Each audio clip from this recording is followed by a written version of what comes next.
Di antara kebiasaan para pemuka bangsa Arab yaitu mencarikan ibu susuan dari pedesaan bagi anak-anak mereka. Tujuannya agar badan anak-anak mereka lebih sehat dan kuat, dan terbebas dari penyakit yang dibawa pendatang ke kota. Mereka memandang pengasuh atau ibu susuan yang berada di daerah perkotaan memiliki fisik yang lemah. Di samping itu, agar anak-anak mereka memiliki kemampuan berbahasa yang baik. Oleh karenanya mereka mengirimkan bayi-bayi mereka ke pedesaan sampai usia 8 atau 10 tahun. Sebaliknya, orang-orang pedesaan itu sengaja pergi ke kota mencari bayi para pemuka Arab untuk disusui, dengan harapan agar namanya ikut terangkat. Suatu ketika seorang wanita dari Bani Sa'ad bernama Halimah As-Sa'diyah sedang mengalami masa paceklik. Dia dan suaminya bersama rombongan wanita lainnya pergi ke kota untuk mencari anak susuan. Di tengah perjalanan, keledai yang ditungganginya semakin lemah kondisinya, dan unta tua yang dibawa suaminya tidak bisa diambil susunya lagi.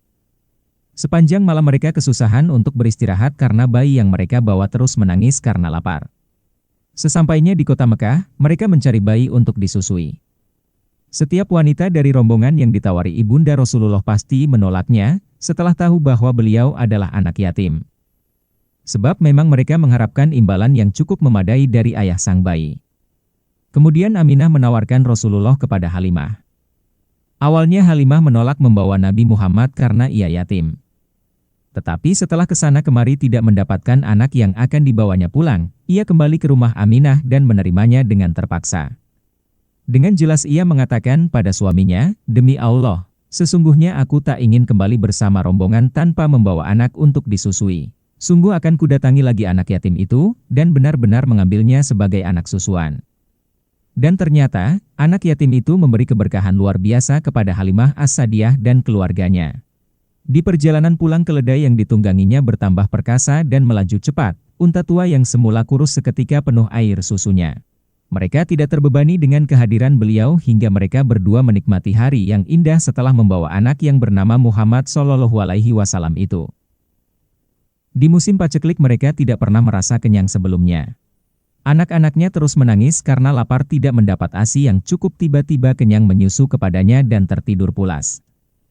Semuanya kenyang, hingga suaminya, Al-Haris bin Abdul Uzza mengatakan, "Demi Allah, kau tahu Halimah, sungguh kau telah mengambil anak yang diberkahi."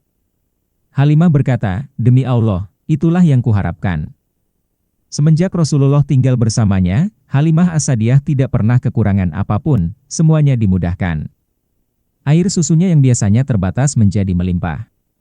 Binatang ternaknya sehat dan produktif.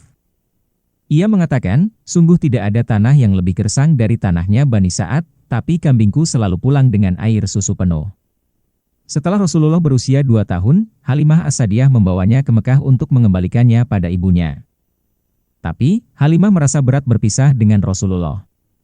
Ia pun membujuk Aminah agar diberi izin beberapa tahun lagi mengasuhnya.